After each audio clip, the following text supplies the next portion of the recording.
Ayaw ko, natatakot ako. So, nagtiis ako na hindi ako makadinig sa kanan ko. Kaya pinagtatawanan ako, biniraw ako. Kasi yung tenga kong kaliwa, O tinanong siya, ko sa ano. o tinanong siya, masarap yung pagkain doon. Saan po? Hindi, mura lang. Sabi niya.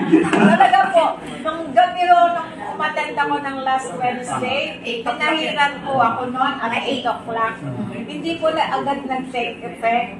Pagdating ko po sa bahay, sabi ko kay Jeremy, tawag ka nga sa akin.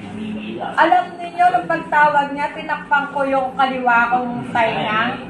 Okay na po, sobrang lakas na ng pagtingin. Wow, parang po natin yan.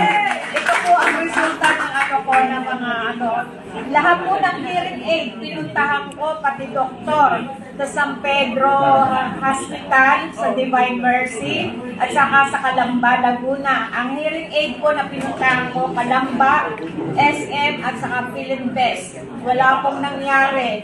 Binomba pa sa Divine Mercy ang tainga ko, wala din pong nangyari. Dahil lang po sa isang Firmax, nakadinig po ako ngayon, 100% malakas na po ang pagkain. Wow, po natin yan. Well, thank you for sharing po. No? Wow, yun. So, that's a powerful message we have sa market. Imarites lang po natin.